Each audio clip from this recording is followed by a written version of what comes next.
Hello everyone, welcome to Insignia. My name is इम्तियाज़ उल हक। ये KBS का marathon 2 है। Marathon 1 आ चुका है, अब ये जो है मैराथन 2 है। शुरुआत करते हैं। ये कुछ कन्वेंशंस और एक्ट हैं जो कभी कभी आपसे डायरेक्ट सवाल पूछ लेता है। ठीक है, ईयर याद रखना है। ये जितने भी मैंने दिए हैं IPR के आप साइट पे भी जाके पढ़ लीजिएगा अगर टाइम है तो। ठीक है, और वीपो के भी साइट को आप देखिएगा। यह है बर्न कन्वेंशन, किस ईयर में हुआ है? 1886 में।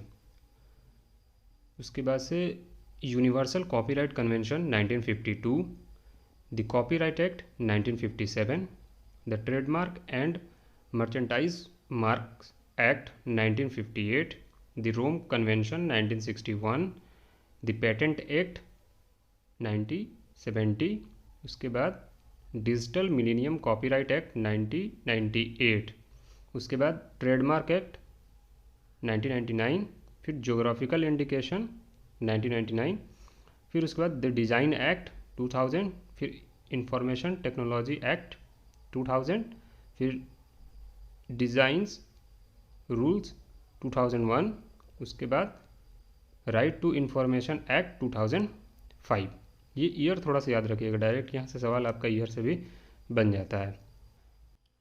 इसमें बहुत सारी जो चीज़ें हम आगे भी डिस्कस करने वाले हैं। ठीक है, तो इसके बाद यहाँ से भी सवाल हो जाता है आपका कि कॉपीराइट का कितने साल होते हैं, पेटेंट्स का कितना टाइम होता है, ट्रेडमार्क का, डिज़ाइन का और जोग्राफिकल इंडिकेशन का। ठीक है ना, तो कॉपीराइट कितने साल के लिए होता है? 60 years, patent 20 years, trademark 10 years, design 15 year और जोग्राफिकल इंडिकेशन 10 ईयर्स। अब इसके बाद जो है हमारा पेटेंट। पेटेंट्स क्या होते हैं? तो ये एक राइट होता है, गवर्नमेंट के द्वारा दिया जाता है। किसको? इन्वेंटर को। ठीक है, जो मतलब खोजने वाला है। सिंपल ऐसे समझिए कि जो इन्वेंटर होता है, जो खोजने वाला होता है उसको गवर्नमेंट के द्वारा दिया जाता है राइट। ठीक है, वही आपका क्या होता है? पेटेंट। ठीक है, और कितने साल के लिए होगा? तो 20 साल के लिए होगा। ये भी थोड़ा सा याद रखिएगा। और इसमें जैसे मान लीजिए कि आपके दिमाग में कोई चीज़ आया, मतलब मान लीजिए आपके दिमाग में एक आइडिया आया, वही सेम आइडिया किसी और के भी दिमाग में आ गया, तो वो किसका होगा फिर? तो जो पहले रजिस्टर कर लेगा उसी का क्या होगा? वो हो जाएगा। ठीक है, तो सिंपल बस आपको ये याद रखना है। और ये क्या होता है कि पेटेंट जो होता है एक राइट होती है जिसको गवर्नमेंट के द्वारा दिया जाता है। किसको? इन्वेंटर को, खोजने वाले को। ठीक है ना, उसके बाद आपको ये भी थोड़ा सा याद रखना है कि ये एक टाइम के लिए दिया जाता है ना, 20 साल के लिए दिया जाता है। जो अभी हम लोग पीछे पढ़ रहे थे, तो 20 साल के लिए दिया जाता है। पेटेंट कहाँ नहीं लगता है या कहाँ पे नहीं करा सकते आप? तो जैसे नेचर होता है ना, जैसे हवा, हवा को आप पेटेंट थोड़ी ना करा सकते, नहीं करा सकते। मिट्टी हो गया या नेचुरल चीज़ जो भी होते हैं, मिट्टी, पानी हो गया आपका, हवा हो गया, ये सब चीज़ों पे आपके नहीं लगता है। ठीक है, और पेटेंट जो होता है वो आपको एक ज़रूरी होता है कि आपको वो जिस चीज़ पे आप पेटेंट करा रहे हैं वो यूनिक हो और एक यूज़फुल हो। ऐसे नहीं कि हर चीज़ पे पेटेंट आप लगा लेंगे। ठीक है, वो थोड़ा सा सबसे अलग दिखे, डिफरेंट दिखना चाहिए, यूज़फुल होना चाहिए वो। ठीक है, उसके बाद जैसे एक एग्ज़ाम्पल आपको बताऊं कि गूगल पे आप लोग भी पढ़ेंगे और IPR के साइट पे भी देखेंगे। जैसे एक एग्ज़ाम्पल था कि बासमती राइस हम लोग इंडिया का है ना, तो ये क्या था कि US की एक कंपनी थी, उसने क्या कर दिया था कि बासमती राइस को अपने पे पेटेंट करा लिया था। ठीक है, कब? 1997 में। और उसने अपने ऊपर कर लिया कि ये मेरा चीज़ है ना, उसने अपने पेटेंट करा लिया, सिंपल। तो इंडिया ने क्या किया कि उसको क्लेम किया। कब? 2000 में, 2000 में उसको क्या किया? क्लेम किया। और क्लेम करने के बाद से फिर उसको क्या हुआ कि US में हारा वो, जो कंपनी कराई थी इसकी पेटेंट, वो हार माना और फिर वो इंडिया का हो गया पेटेंट। ठीक है, तो ये भी थोड़ा सा याद रखिएगा। तो इसके बाद जो है आपका यहाँ पे जो लिखा हुआ है कि the Indian patent and design act 1911 है ना replaced all the previous acts. देखिए एक चीज़ तो ये भी याद रखिएगा कि इंडिया का पेटेंट जो था वो 1852 यूके के जो लॉज थे उन पे बेस्ड था ये, है ना। ये भी थोड़ा सा याद रखिए, कभी कभी सवाल यहाँ से भी बन जाता है, ठीक है। और ये 1911 में 1911 में ये आया Indian patent and design act. तो ये रिप्लेस कर दिया इसके पुराने जितने भी एक्ट्स थे। जैसे आप अगर आईपीआर के साइड इंडिया आईपीआर की साइड आप खोलेंगे ना, तो वहाँ पे आप जाके देखेंगे कि बहुत सारे ईयर्स दिए हुए हैं, है ना। 1852, 1856, फिर आपको 1872, ऐसे बहुत सारे ईयर दिए हैं 1911 तक, है ना। और भी बाद में भी दिए हैं, लेकिन उसके पहले की यहाँ बात कर रहा है। तो वो सब ख़त्म करके एक ला दिया गया simple Indian patents and design act 1911, ठीक है। उसके बाद से इंडिया का जो है पेटेंट एक्ट कब आया, 1970 में। The central government is empowered to make rules for implementing the act and regulating patent administration accordingly the patent rules 1972 were noticed and brought into force with effect from 20th अप्रैल 1972। तो यहाँ पे ये सवाल भी थोड़ा सा इंपॉर्टेंट हो जाता है कि बन जाता है कि कब वो इफ़ेक्ट में आया है, तो ये याद रखिएगा, ठीक है। और यहाँ पे आपको ये भी याद रखना है कि पेटेंट कब आया है, तो 1970 में। उसके बाद जो है आपका तीसरा पॉइंट जो है patent rights is granted for a limited period of time that is 20 years from the date of filing. तो 20 साल के लिए होता है, कब से, जब आप फाइलिंग कर देते हैं, ठीक है। ट्रेडमार्क जो होता है एक सिंपल ब्रांड होता है, बस यही समझिए। ट्रेडमार्क क्या है, एक ब्रांड है, यह एक अलग पहचान आपको बताता है, सिंपल, ठीक है ना। और जैसे मान लीजिए कि लोगो है ना, जैसे वन प्लस है या आईफोन है या आपके अमेज़न है या कोई गाड़ी की आप कंपनी ले लो, तो वो जितनी ये चीज़ें हैं आप देखेंगे कि दूर से देखने से आपको पता चल जाता है कि ये जो है वन प्लस का फ़ोन होगा या ये जो है आईफोन होगा, ठीक है ना। तो इससे क्या है, ये आप लोगों से बता दे रहे हैं, ठीक है ना। और उसकी चीज़ दूसरा कोई यूज़ नहीं कर सकता है, क्यों, क्योंकि वो उसने रजिस्टर करा लिया होगा अपने पे, ठीक है ना। अब आईफोन जो चीज़ है, आईफोन का लोगो जो है वो तो दूसरा कोई यूज़ नहीं कर सकता ना। आपको दूर से ये चीज़ें समझ में आ जाएंगी कि वो चीज़ जो है किसका है या किस कंपनी का है या किसका वो प्रोडक्ट है, ठीक है। उसके बाद आपको इसमें देखिए पहला पॉइंट जो है क्या है कि the trade marks registry was established in India in 1940 and presently it administers the trademark act 1999। देखिए ये कब बना है, ट्रेड मार्क रजिस्ट्री 1940 में, और ट्रेडमार्क एक्ट कब बना है, 1999 में, ठीक है। तो इसका ईयर आपको याद रखना, ठीक है ना। उसके बाद ट्रेडमार्क कहाँ लग जा रहा है, तो आपको सिंपल वर्ड हो गया आपका जो, और लोगो हो गया, नाम हो गया, है ना, लेबल हो गया, ठीक है। यही आपका ट्रेडमार्क हो जाता है, ठीक है। उसका दूसरा कोई यूज़ नहीं कर सकता है, सिंपल, ठीक है ना। आपने उसको अपना रजिस्टर करा लिया है, ठीक है। उसके बाद the objective of the trademark act 1999 is to register trademarks applied for in the country and to provide for better protection of trademark for goods and services and also to prevent fraudulent use of the mark। Objective क्या है trademark act 1999 का, तो जो goods और services पे trademark लगता है, ठीक है ना, तो उस पर क्या होगा आपको कि आपको रजिस्ट्रेशन मिल जाएगा, है ना। उस गुड्स और सर्विसेज पे आपको क्या मिल गया, रजिस्ट्रेशन आपको मिल गया, है ना। मतलब आपका ट्रेडमार्क उस पर लग गया आपका। जैसे एग्जांपल लीजिए, आप मान लीजिए कि कोई बाटा का शू है, जूता है ना। तो बाटा का जो जूता है वैसे ही सेम किसी ने बाटा की जगह उसने बेटा लिख दिया या बीटा लिख दिया, है ना। तो ये क्या है, ये डिफरेंस हो गया ना। तो आप कभी भी जाओगे तो आप बाटा का जूता लोगे ना, या बाटा का आप चीज़ लोगे क्योंकि वो ब्रांड है।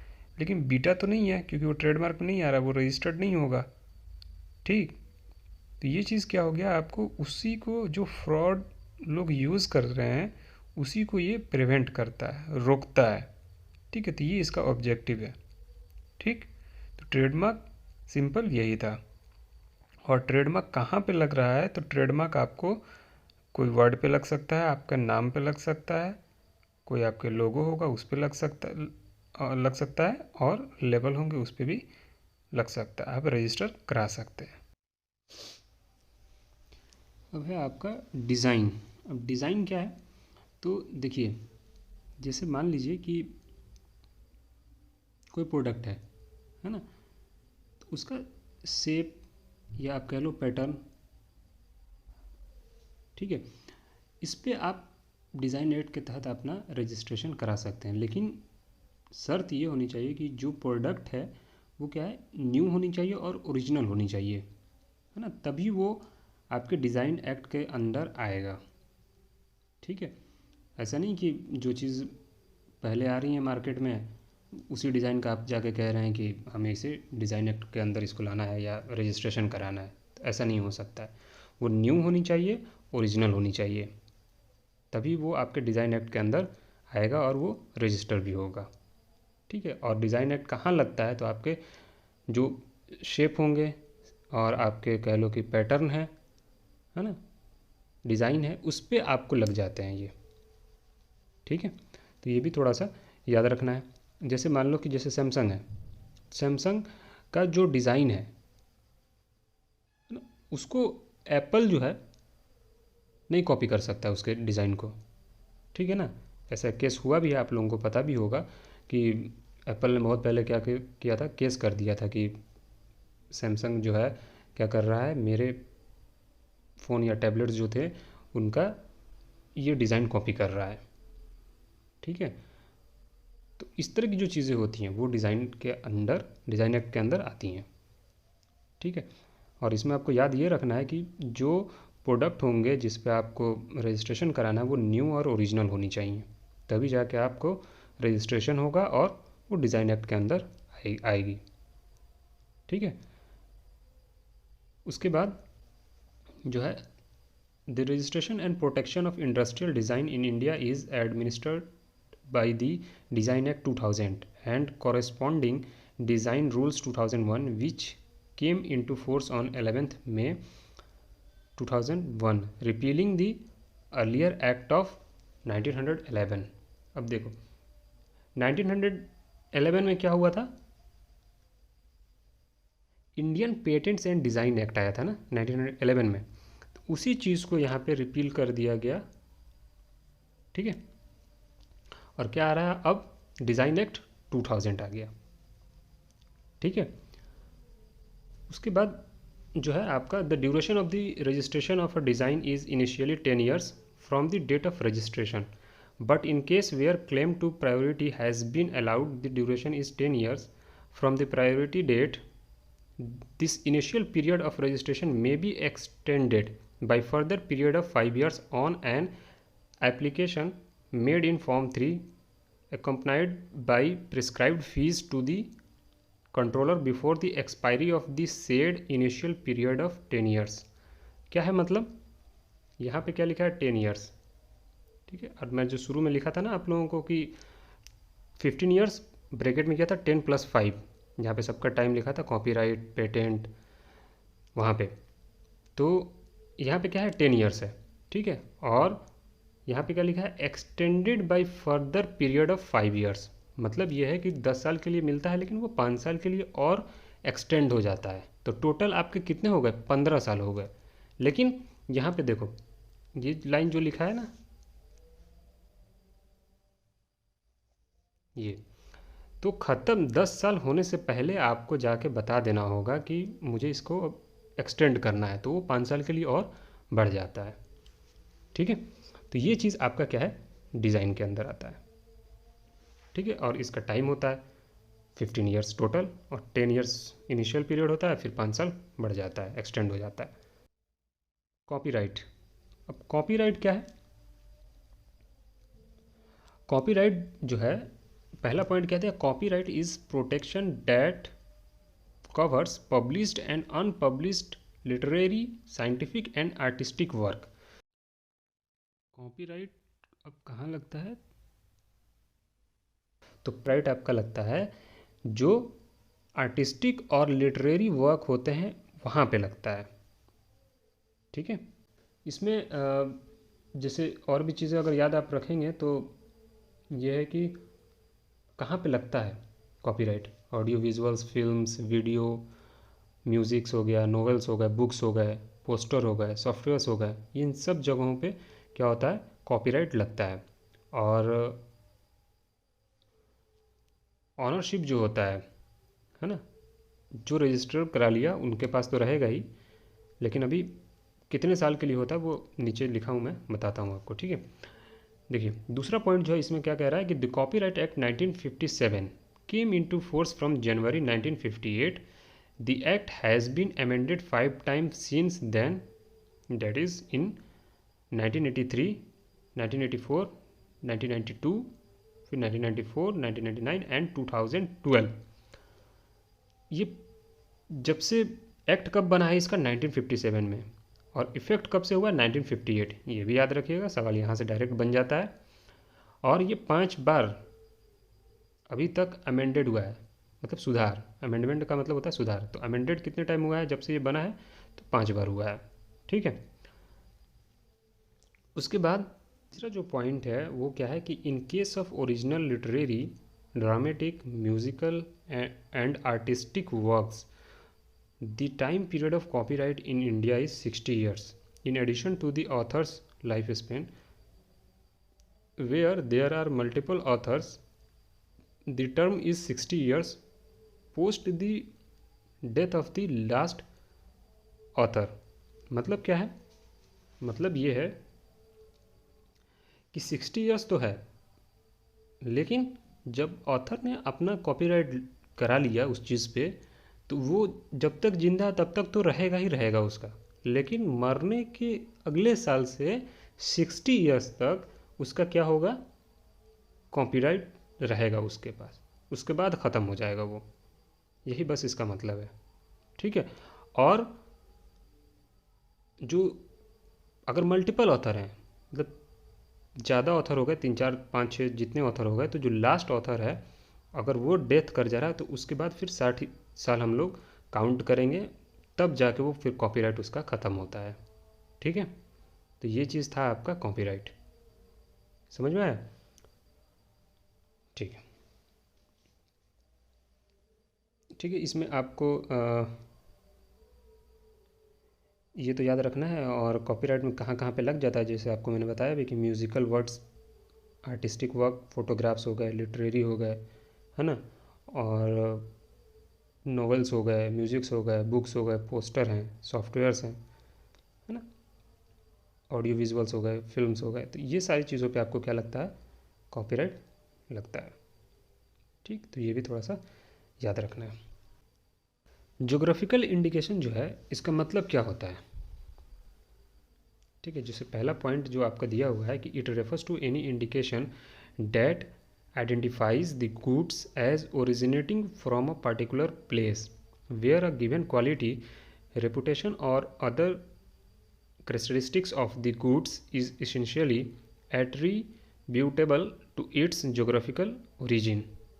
अब यहाँ पे कुछ एग्जांपल्स हैं आपके, जैसे Darjeeling T, basmati rice, Kanchipuram silk, Nagpur oranges, Makrana marble, blue pottery of Jaipur etcetera. क्या है ये? ज्योग्राफिकल इंडिकेशन का मतलब ये होता है कि कोई भी प्रोडक्ट जो है ना, वहाँ के प्रोडक्ट को इंडिकेट करता है। ज्योग्राफी का मतलब जगह, है ना, तो उसको वो इंडिकेट करता है। एग्जाम्पल जैसे इसमें सबसे पहले एक एग्जाम्पल ले लीजिए, दार्जिलिंग टी, मतलब कि दार्जिलिंग जगह है ना, तो दार्जिलिंग का जो वहाँ पे जो चाय पत्ती हो रही है, जो टी हो रही है ना, तो वहाँ से अगर कहीं भी जाएगा तो वो क्या होगा? बिकेंगे भी अच्छे, है ना, और लोग उसको शौक से लेंगे। ठीक है, तो उसको कहा जाता है क्या, ज्योग्राफिकल इंडिकेशन। ठीक है, अब किसी भी, आप मान लो कि चाय पत्ती आपने 1 किलो लिया और आपने उसमें टैग लगा दिया किसका, दार्जिलिंग का।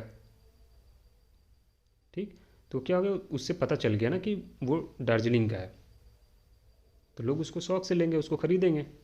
ठीक है ना, क्योंकि वो एक पहचान आपका बन गया ना, जीआई। जीआई का मतलब ज्योग्राफिकल इंडिकेशन। और सिंपल समझे तो जो प्रोडक्ट है वह पहचान आपको जगह से होता है। ठीक है, और सबसे पहले ज्योग्राफिकल इंडिकेशन जो है किसको मिला था, ये भी सवाल इम्पॉर्टेंट है, तो वो दार्जिलिंग टी को ही मिला था। ठीक है, अब कोई और चाय पत्ती वाला ये नहीं कर सकता कि कहीं और हो रहा है और वो लगा दे कि दार्जिलिंग, ऐसा नहीं होता। ठीक है, तो ये याद रखिएगा। ठीक है, उसके बाद क्या कह रहा है सेकेंड पॉइंट, कि India as a member of the World Trade Organization enacted the geographical indications of good act 1999 has came into force with effect from 15 September 2003। मतलब यही है कि जोग्राफिकल इंडिकेशन कब आया है, 1999 में, और इफ़ेक्ट कब से हुआ है, तो 15 सितंबर 2003 से। तो ये आपका क्या था, जोग्राफिकल इंडिकेशन था। Categories of Intellectual property. अब यहाँ पे देखिए, जैसे मैंने इन शॉर्ट में सोचा कि आपको लास्ट में भी एक बता दूँ थोड़ा इससे रिलेटेड। ट्रेडमार्क जो है, मार्क्स, लोगोज, नेम्स एट्सेट्रा पे लगते हैं। इंडस्ट्रियल डिज़ाइन या डिज़ाइन कह लो कि a new shape for a बोतल, वहाँ पे आपको लगाना होगा, तो ये एग्जांपल हो गया।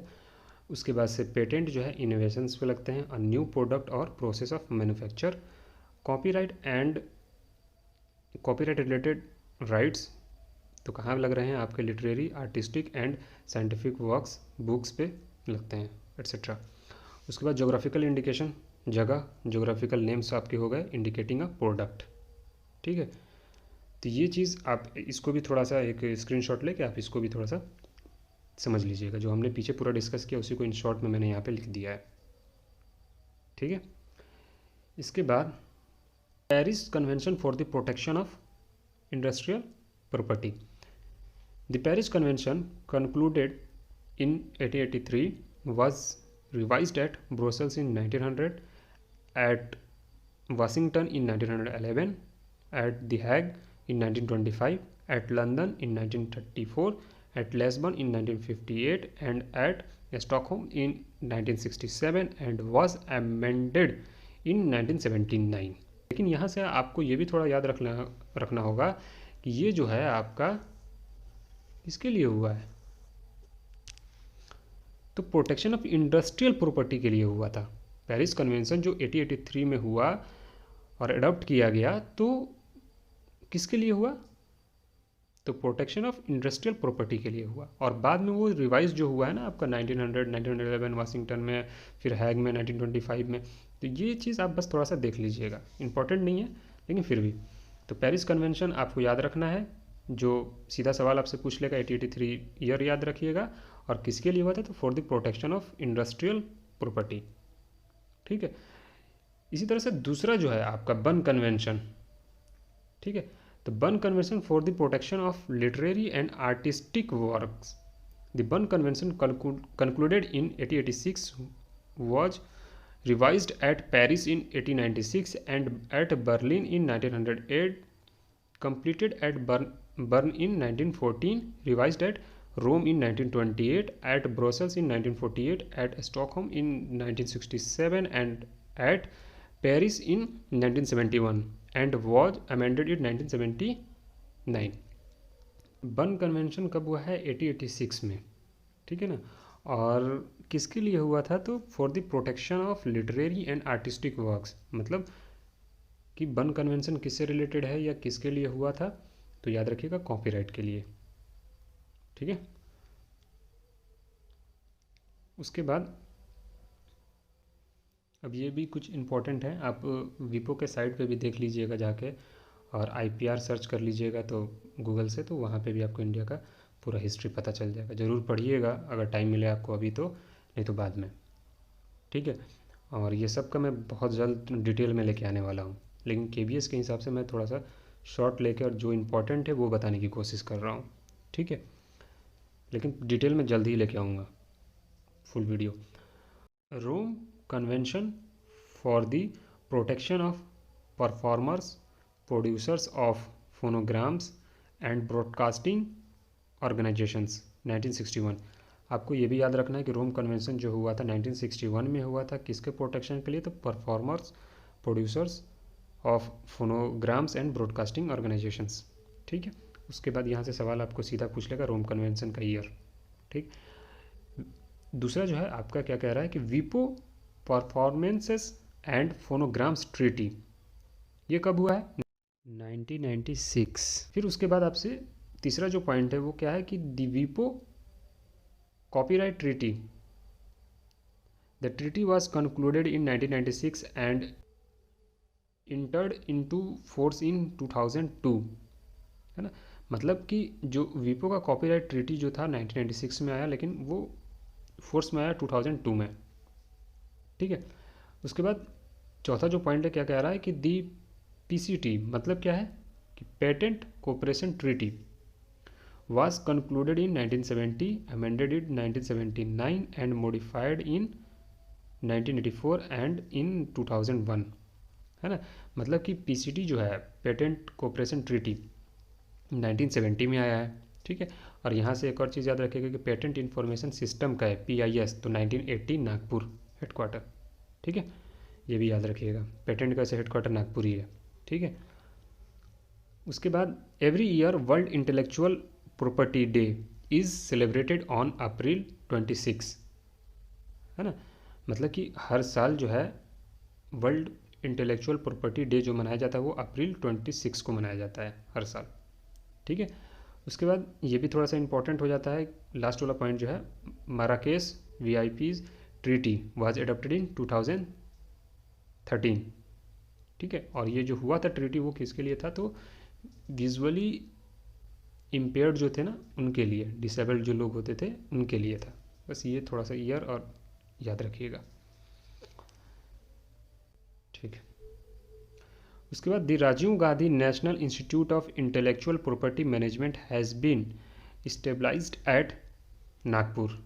इसका सवाल आपसे सीधा पूछ लिया है एग्ज़ाम के पेपर में कि ये जो है ना Rajiv Gandhi National Institute of Intellectual Property Management कहाँ पे है? नागपुर में है, ठीक है। अगर नागपुर ऑप्शन बना दे, महाराष्ट्र दे तो महाराष्ट्र टिक कर दीजिएगा। उसके बाद universal copyright convention adopted in Geneva, Switzerland in 1952 was developed by United Nations Educational, Scientific and Cultural Organization, मतलब यूनेस्को। UCC का जो है, एक तो आपको ये याद रखना है कि 1952 है ईयर, अडॉप्ट हुआ, साल आया। इसको दिया किसने है? तो यूनेस्को ने दिया है। यूनेस्को का फुल फॉर्म भी याद रख लीजिएगा, ठीक है। कहाँ पे? तो जेनेवा स्विट्ज़रलैंड में। उसके बाद the information technology act 2000 came into force in our country on 9 June 2000 में। मतलब ये है कि IT एक्ट जो आया है 2000 में आया है, ठीक है ना। और केम इनटू फोर्स कह लीजिए या एग्जिस्टेंस में आया है तो 9 जून 2000 में आया, ठीक है। अब यहाँ एक चीज़ और आपको बताऊं कि जो भी चीज़ मैंने, ये तो बहुत शॉर्ट में बताया है, लेकिन इम्पोर्टेंट जो मुझे लगा है वो मैंने बता दिया। लेकिन इसका डिटेल जो है ना हर चीज़ का, जैसे आपका पेटेंट है, कॉपीराइट है, या और भी जितने थे IP के टाइप्स, उन सबको डिटेल में ज़रूर हम लेके आएंगे वीडियो, ठीक है, जल्दी। बाकी ये सारी चीज़ों को आपको अगर कोई चीज़ ना समझ में आया हो तो पूछ लीजिएगा, ठीक है। चलिए, अब ये जो है 5 लॉ से रिलेटेड है। मैंने यहाँ पे थोड़ा सा इसलिए लिखा कि आपके KVS में इम्पोर्टेंट है। अगर कोई देखा होगा तो अच्छा है कि 5 लॉज का मैंने पूरा वीडियो अपलोड कर दिया है। इसी वजह से मुझे करना पड़ा, क्योंकि इसमें बहुत सारे नाम ऐसे थे जो सवाल पूछ लेता है 5 लॉ से रिलेटेड। ये तो इम्प्लीकेशंस हैं, 1-2 क्वेश्चन तो यहाँ से आ जाते हैं, लेकिन 5 लॉ से रिलेटेड और भी लोगों ने बहुत कुछ दिया है जो मैंने अपडेटेड आपको दे दिए हैं यूट्यूब पे, ठीक है। तो आप जाके ज़रूर देख लीजिएगा। यहाँ पे हम सिर्फ इसका शॉर्ट में बात करेंगे कि क्या क्या है। देखिए, the first law of library science, books are for use. इसके इम्प्लीकेशंस क्या हैं? Library location, working hours, library building and furniture, staff, book selection policy etcetera. ये पहले के इम्प्लीकेशंस है। दूसरे लॉ का इम्प्लीकेशंस जो हैं आपके क्या हैं? Obligation of the state, obligation of the library authority, obligation of the staff, obligation of reader, resource sharing, अपूपा pattern, user study. ये सारी चीज़ें आपकी किसकी हैं? सेकेंड लॉ जो है, every reader his her book, उसकी हैं, ठीक है। यहाँ पे रिसोर्स शेयरिंग, अपूपा पैटर्न और यूज़र स्टडी या यूज़र एजुकेशन ये भी लिखा हुआ मिले तो आप सेकेंड लॉ टिक कर दीजिएगा, ठीक है। उसके बाद तीसरा जो है आपका the third law of library science क्या है? Every book its reader.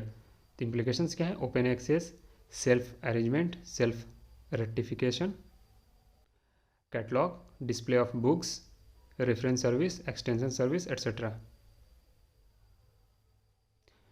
यहाँ पे आपको एक्सटेंशन सर्विस आ रहा है तो थर्ड में आप टिक कर दीजिएगा। ओपन एक्सेस आ रहा है तो थर्ड में टिक कर दीजिएगा। अगर ये नहीं दिया हो थर्ड लॉ तो आप जाके फोर्थ में ओपन एक्सेस को टिक कर सकते हैं, ठीक है।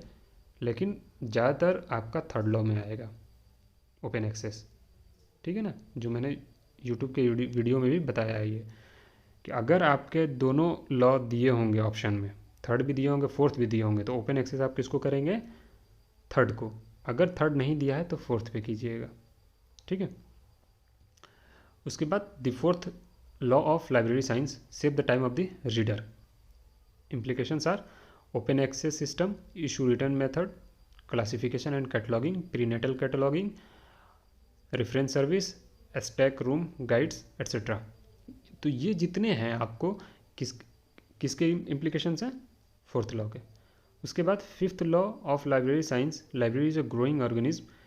Implications are balance growth, weeding out, classification and the catalogue, growth of reader, growth of staff etcetera. यहाँ पे फिफ्थ लॉ के जितने भी ग्रोथ की बात करेगा, ग्रो की बात करेगा, तो आपको याद रखना है क्या है वो? फिफ्थ लॉ से रिलेट कर दीजिएगा, ठीक है ना। एडल्ट और चाइल्ड की बात कर रहा है तो ये रंगनाथन साहब ने बताया था, तो वो भी फिफ्थ लॉ में आएगा। यूट्यूब पे मैंने थोड़ा सा एक उसका बेसिक बताया था, ठीक है। उसके बाद इनफिलिबनेट। इनफिलिबनेट क्या है? Full form information and library network, है ना। INFLIBNET was set up by University Grant Commission India in 1991। UGC ने इनफिलिबनेट को सेटअप किया 1991 में, ठीक है। INFLIBNET has developed a library automation package called SOUL, है ना। तो ये भी सवाल पूछ लिया जाता है कि सोल को डेवलप किसने किया है? तो इनफिलिबनेट ने किया है, ठीक है, 2000 में। उसके बाद शोध Gangotri is a database of research in progress in universities. सवाल में आपसे ये पूछ लेता है ना कि शोध गंगोत्री, तो ये रिसर्च इन प्रोग्रेस याद रखिएगा, है ना। जो चीज़ आपकी चल रही है, सिनॉप्सिस हैं, आप पीएचडी के टाइम में जाते हैं ना, अपना सिनॉप्सिस जो जमा कर रहे हैं, दे रहे हैं, तो वो सारी चीज़ों को कौन मेंटेन कर रहा है या कौन देख रहा है या डेटाबेस है, तो वो शोध गंगोत्री आप याद रखिएगा, ठीक है। शोध गंगोत्री डेटाबेस है किसका? रिसर्च इन प्रोग्रेस, RIP, ये याद रखिएगा, या सिनॉप्सिस याद रखिएगा, ठीक है। रिसर्च प्रपोजल भी होता है इसी का नाम, सिनॉप्सिस का, ठीक है ना। तो ये याद रखना है आपको, क्या? शोध गंगोत्री, ठीक है। जब इनफिलिबनेट का हम डिटेल में लेके आएंगे तो उसमें हम सारी चीज़ों को बहुत अच्छे से क्लियर कराएंगे, लेकिन यहाँ पे बस आप ये चीज़ याद रखिएगा। सवाल आपका बनेगा तो डायरेक्ट यहीं से बनेगा, शोध गंगोत्री से, ठीक है। इन्फोपोर्ट जो है, Infoport is a subject gateway for Indian electronic resources. Infoport क्या है? एक सब्जेक्ट गेटवे है, ठीक है। इसके बाद Shodhganga. Shodhganga is the name coined for the repository of Indian electronic thesis and dissertation set up by the INFLIBNET centre. मतलब यह है कि शोध गंगोत्री तो आपको समझ में आ गया, रिसर्च इन प्रोग्रेस, लेकिन शोध गंगा क्या है फिर? तो शोध गंगा रिपोजिटरी है, क्या है? ई थेसिस एंड डिजर्टेशन की। वो सिनॉप्सिस का था, कौन? शोध गंगोत्री, है ना, और ये किसका है? थेसिस और डिजर्टेशन का है। ठीक है। उसके बाद based on the recommendation of the expert committee, the ministry of HRD, now renamed as Ministry of Education, has formed eSodh Sindhu, merging three consortia initiatives, namely UGC Infonet Digital Library Consortium, NList and INDEST AICTE Consortium। मतलब क्या है? तो आप ये याद रखिएगा कि MHRD जो है ना, मिनिस्ट्री ऑफ HRD, इसका नाम अब क्या है? मिनिस्ट्री ऑफ एजुकेशन है। ठीक है ना, ये ठीक है। और यहाँ पे आपको ये भी याद रखना है कि ई शोध सिंधु, ठीक है, मर्जिंग है। किसका मर्जिंग है? मर्जिंग मतलब मिल गया है,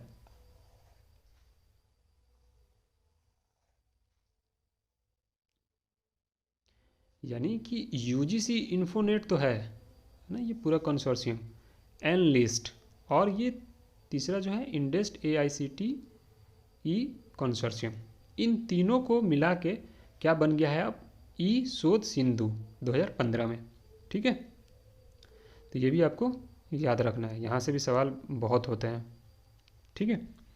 उसके बाद विद्वान जो है क्या है? सब्जेक्ट एक्सपर्ट डाटाबेस है ना, मतलब एक्सपर्ट लोगों की डाटाबेस को बनाता है। डेलनेट, डेलनेट का फुल फॉर्म याद रखिएगा। यहाँ पे डेलनेट का मतलब दिल्ली नहीं है, पहले था बाद में हट गया। डेवलपिंग लाइब्रेरी नेटवर्क, ठीक है। DELNET was started at the India International Centre library in January 1988 and was registered as a society in 1992। यहाँ पे देखिए सवाल यहाँ पे दो बन जाते हैं। एक बनता है कि डेलनेट कब आया है, तो 1998 में, और दूसरा सवाल यहाँ पे बनता है कि डेलनेट जो है एज ए सोसाइटी कब रजिस्टर्ड हुआ है, तो 1992 में। ठीक है, ये याद रखिएगा। उसके बाद से it is located in Jawaharlal Nehru University campus New Delhi. Networking libraries sharing and spreading knowledge remains the prime motto of DELNET. मतलब यह है कि कहाँ पे लोकेटेड है? तो JNU जो है ना, जवाहरलाल नेहरू यूनिवर्सिटी न्यू दिल्ली में, है ना, वहाँ पे है। और इसका प्राइम मतलब सबसे इसका मेन जो मोटो है इसका वो यही है कि networking library sharing and spreading knowledge. ठीक है। उसके बाद आपका तीसरा जो पॉइंट है, national convention on library and information networking, NACLIN, ये याद रखना है आपको। नैकलिन से सवाल आपसे बहुत बार पूछा जाता है। ये नैकलिन किससे रिलेटेड होगा, तो ये याद रखिएगा। ठीक है, तो NACLIN in an annual conference by DELNET which is organised at different part of country, है ना। किसका है ये और किसके द्वारा हो रहा है? तो डेलनेट, ये आपको याद रखना है। ठीक है, तो नैकलिन का, डेलनेट का एक ही चीज़ आपको याद रखना होता है, जैसे क्या पब्लिश कर रहा है नहीं कर रहा है, तो ये सबसे इंपॉर्टेंट होता है नैकलिन। ठीक है, ये सवाल बहुत बार रिपीट होता है। ठीक है, इसके बाद the UGC Infonet Digital Library Consortium was launched by Dr. APJ Abdul Kalam, the then President of India, during December 2003। ये जो मर्ज हुआ था ना इस शोध सिंधु में, उसका है ये 2003 में ये आया था। ठीक है, और इसको लॉन्च किया था किसने? APJ अब्दुल कलाम साहब जो थे उन्होंने किया था। ठीक है, प्रेसिडेंट थे उस टाइम। उसके बाद the Rajiv Gandhi University of Health Sciences launched HELINET consortium on the 15th of March 2003। मतलब हेलिनेट कब आया है और हेलिनेट का फुल फॉर्म क्या है, तो ये भी याद रखना है कि health science library and information network. और ये किस फील्ड को देखता है, तो यहाँ पे आपको लिख दिया है, फुल फॉर्म याद हो गया आपको, तो हेल्थ साइंस। ठीक है, तो हेल्थ साइंसेस के लिए होता है। और कब आया है? तो 2003 में। और किसने लॉन्च किया? तो Rajiv Gandhi University of Health Sciences ने किया। ठीक है, उसके बाद consortium for e resources in agriculture was formed in November 2007 at the Indian Agriculture Research Institute, Pusa, new Delhi. अब ये जो सेरा है ना, CERA, ये कब आया है? तो 2007 में। और ये किस चीज़ का कंसोर्शिया है? तो एग्रीकल्चर का है। ठीक है, ये भी थोड़ा सा याद रखिएगा। अब जो आता है आपका ISBN बहुत जगह ये सवाल पूछा जाता है, तो यहाँ पे आपको क्लियर हो जाएगा हर एक चीज़। ठीक है, देखिए फर्स्ट पॉइंट क्या है? An ISBN is an international standard book number. ISBNs were 10 digit in length up to end of December 2006, but since 1st January 2007 they now always consist of 13 digits। मतलब क्या है कि 2006 से पहले क्या था? ये 10 डिजिट का होता था, अब कितना है? 13 डिजिट हो गया है। 2007 से जनवरी 1 तारीख से ये 13 डिजिट का हो गया, उससे पहले कितना था? 10 डिजिट का था। ठीक है, और ISBN का फुल फॉर्म क्या है? International standard book number. ये भी एग्ज़ाम में पूछा जाता है। ठीक, दूसरा जो पॉइंट है, each ISBN consist of 5 elements with each section being separated by spaces और hyphens. 3 of the 5 elements may be of verifying length. ठीक है, देखिए ISBN में कितने एलिमेंट्स होते हैं? 5, है ना। अभी आगे क्लियर कराऊंगा आपको, इमेज भी रखा हूँ, टेंशन नहीं लेना है, आगे आपको और अच्छे से समझ में आने वाला है। तो 5 इसके एलिमेंट्स होते हैं, है ना, और सेपरेट करता है किसे? स्पेसेस और हाइफेन से। ठीक है, उसके बाद आपका वही 5 एलिमेंट में जो पहला एलिमेंट है क्या है? आपका प्रीफिक्स एलिमेंट, है ना। Currently this can only be either 978 और 979। It is always 3 digit in length. मतलब क्या है कि ये जो होता है या तो आपको 978 या 979 से होगा, है ना, अभी, और ये हमेशा 3 डिजिट ही होगा। 4 डिजिट इसमें आप चाहो कि 1 जोड़ दो या 2 जोड़ दो, आगे पीछे कुछ लगा दो, तो नहीं हो सकता है। ठीक है, 3 डिजिट ही होगा, ये फिक्स्ड होता है। ठीक है, अभी आगे आप और अच्छे समझ में आएगा, अभी फिगर देखेंगे तो। दूसरा जो है रजिस्ट्रेशन ग्रुप एलिमेंट, दूसरा जो एलिमेंट है, 5 एलिमेंट है ना ISBN के, तो दूसरा एलिमेंट क्या है? Registration group element. This identifies the particular country, geographical region और languages area participating in the ISBN system. This element may be between 1 and 5 digits in length। मतलब क्या है? एक तो आपको ये याद रखना है, ये आइडेंटिफाई करता है क्या चीज़? पार्टिकुलर कंट्री को, जोग्राफिकल रीजन को, है ना, और लैंग्वेज एरिया को। ठीक है, उसके बाद इसकी जो इसमें आप कितना नंबर लगा सकते हैं, तो वो होता है 1 से 5 तक आप जा सकते हैं। ठीक है, अभी इसका एक ट्रिक बताने वाला हूँ, बहुत अच्छा, आपको अभी याद हो जाएगा। तीसरा जो है आपका क्या कह रहा है? Registrant element. This identifies the particular publisher और imprint. This may be up to 7 digits in length. मतलब क्या है कि जो तीसरा एलिमेंट है रजिस्ट्रेंट एलिमेंट, वो आइडेंटिफाई करता है क्या चीज़? तो पब्लिशर को या इम्प्रिंट को, है ना। और ये कितने तक ये जा सकता है? तो अप टू 7 डिजिट तक जा सकता है। ठीक है, उसके बाद पब्लिकेशन एलिमेंट्स जो है, this identifies the particular edition and format of a specific title. This may be up to 6 digits in length. मतलब क्या है? मतलब ये है कि जो चौथा एलिमेंट है वो आपको क्या आइडेंटिफाई कर रहा है? तो एडिशन को कर रहा है, format of a specific title को कर रहा है।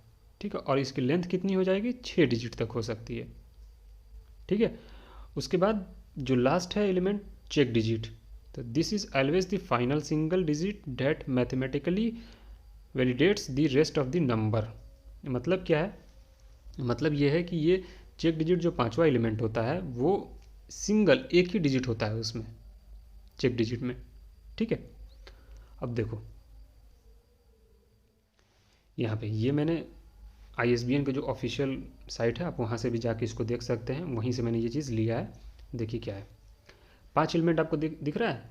पहला EN प्रीफिक्स, दूसरा आपको जो ये 92 दिया हुआ है। ठीक है, ये क्या है, रजिस्ट्रेशन ग्रुप। तीसरा जो है आपका क्या है, रजिस्ट्रेंट। चौथा जो है वो क्या है, पब्लिकेशन। और पांचवा जो है आपका चेक डिजिट। अब देखो क्या होता है, ऐसे आप समझ लो, फर्स्ट और फिफ्थ। ठीक है, नो चेंज।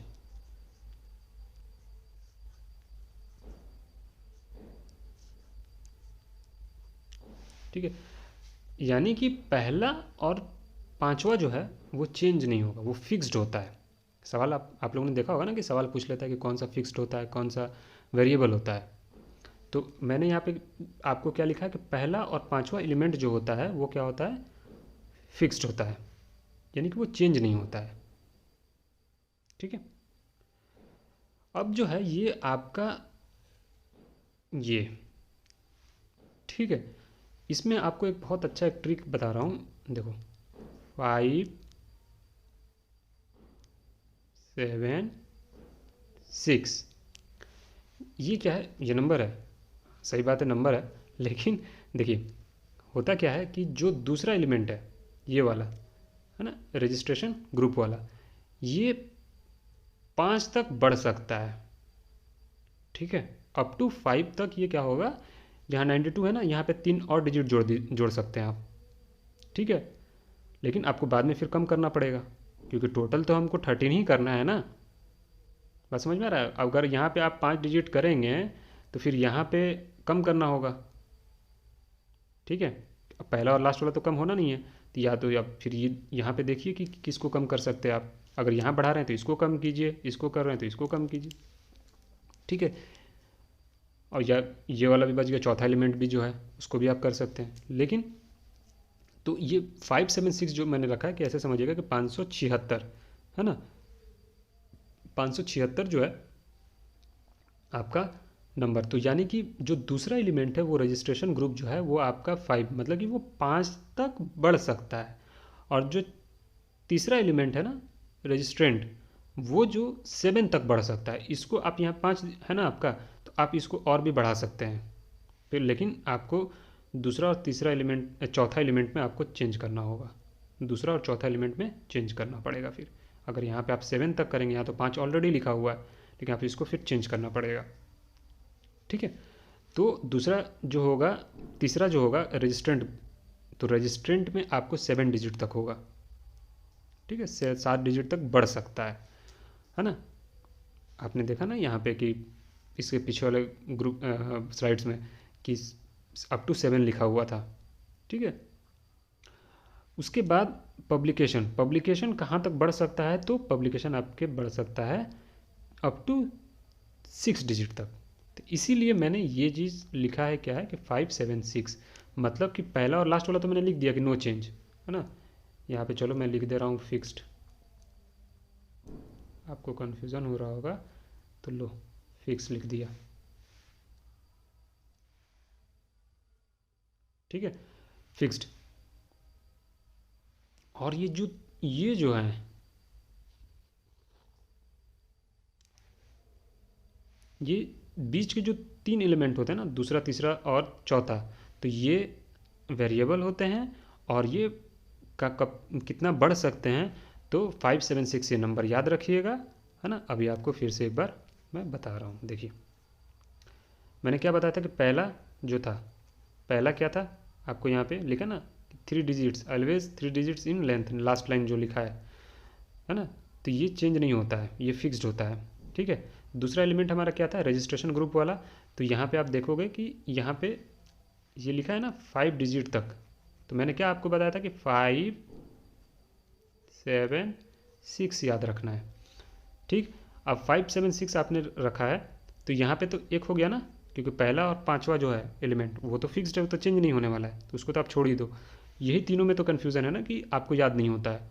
तो आप ऐसा कर लो कि 576 एक नंबर बनाओ, तो यानी कि दूसरा जो होगा वो 5, यानी कि 5 डिजिट तक हम उसको बढ़ा सकते हैं।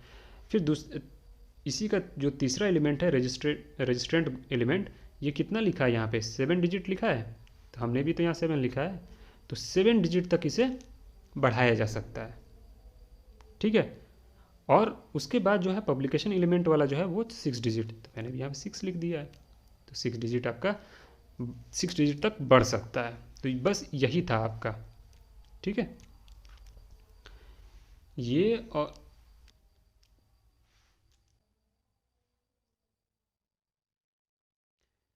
देखो, ये पहला और लास्ट वाला जो होता है वो क्या होता है,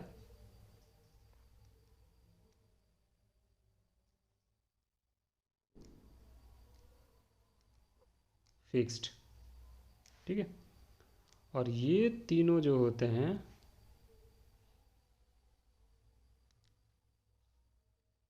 क्या होते हैं, वेरिएबल। वेरिएबल का मतलब चेंज चेंज हो सकते हैं।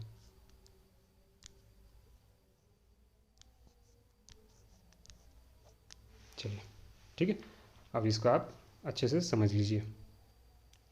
ठीक है। तो ये आपका पूरा हो जाता है ISBN। ठीक है। ठीक है। अगर किसी को कोई चीज़ ना समझ में आया हो अभी भी तो मुझसे बिल्कुल पूछिएगा, है ना।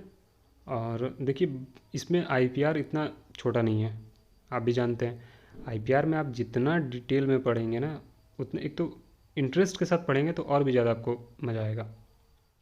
और एक एक चीज़ को आप समझेंगे तो मुझे लगता है कि बहुत टाइम लगेगा। ठीक है। लेकिन मैं कोशिश करूँगा कि जल्द से जल्द इस पर एक वीडियो हम अपनी फुल लेके आएंगे IPR पे पूरा।